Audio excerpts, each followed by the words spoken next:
দর্শক, বৃষ্টিপাতে পাহাড় ধসের ঝুঁকি সহ দুর্যোগ পরিস্থিতির খবর জানাতে আমাদের সাথে যুক্ত হবেন সহকর্মীরা।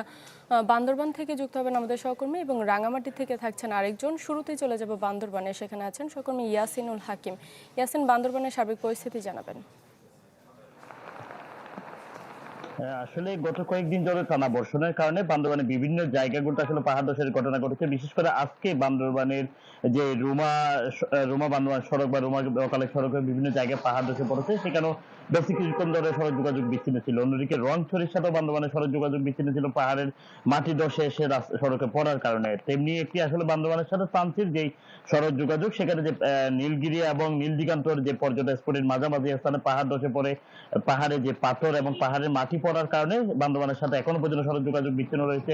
ফায়ার সার্ভিস, সেনাবাহিনী এবং উপজেলা প্রশাসনের পক্ষ থেকে সেই মাটিগুলো সরিয়ে নেওয়ার জন্য আসলে পদক্ষেপ নিয়েছে জেলা প্রশাসন। তবে আরেকটি বিষয় আসলে যে বিষয়টি জানিয়ে রাখি, সেটা হচ্ছে বান্দরবানের যে তানসি, তিন্দু এবং নাফাকুম রেমাক্রি এলাকায় যে পর্যটন স্পটগুলো রয়েছে, সেই পর্যটন স্পটে যে সমস্ত পর্যটকরা ভ্রমণে গিয়েছিল, তারা অতিবৃষ্টির কারণে সাঙ্গু নদীর যে পানির স্রোত সেটি বেড়ে যাওয়ার কারণে সেইখানে প্রায় শতাধিক পর্যটক এখন আটকা পড়ে রয়েছে।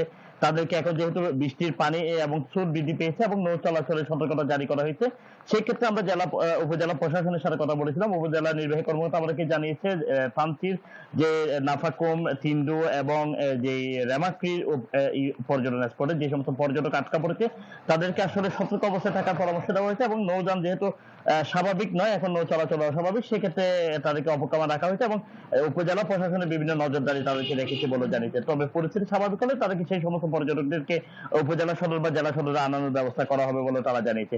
অন্যদিকে আসলে বান্দরবানের যে বিভিন্ন জায়গাগুলোতে যে সমস্ত পাহাড়ের ঝুঁকি বেড়েছে এবং পাহাড় ধসের সংখ্যা ঘটেছে, সেই সমস্ত এলাকায় মানুষকে নিরাপদে সরে যাওয়ার জন্য জেলা প্রশাসনের পক্ষ থেকে বিভিন্ন পদক্ষেপ নেওয়া হয়েছে এবং জেলা প্রশাসক সানিউল ফেরদৌস আমাদেরকে জানিয়েছে বান্দরবানের 220টি আশ্রয় কেন্দ্র ইতিমধ্যে তারা প্রস্তুত করেছে। বান্দরবানের যে সমস্ত মানুষ আসলে ঝুঁকিপূর্ণভাবে পাহাড়ে পাদদেশে বসবাস করছে, তাদেরকে সরে আসার জন্য জেলা প্রশাসন, উপজেলা প্রশাসন, ইউনিয়ন পরিষদ এবং মসজিদের মাইকে বিভিন্নভাবে সচেতনতা বাড়ানোর জন্য তারা মাইকিং করছে বলে আমাদেরকে জেলা প্রশাসন জানিয়েছে। সব মিলিয়ে অর্ধ শতাধিক পর্যটক তানচির বিভিন্ন পর্যটন স্পটে আটকা পড়েছে এবং বান্দরবানের সাথে তানচির সড়ক যোগাযোগ বন্ধ রয়েছে। এই ছিল আমার কাছে আসলে বৃষ্টিপাত এবং পাহাড় ধসের সর্বশেষ পরিস্থিতি। ইয়াসিন, ধন্যবাদ আপনাকে।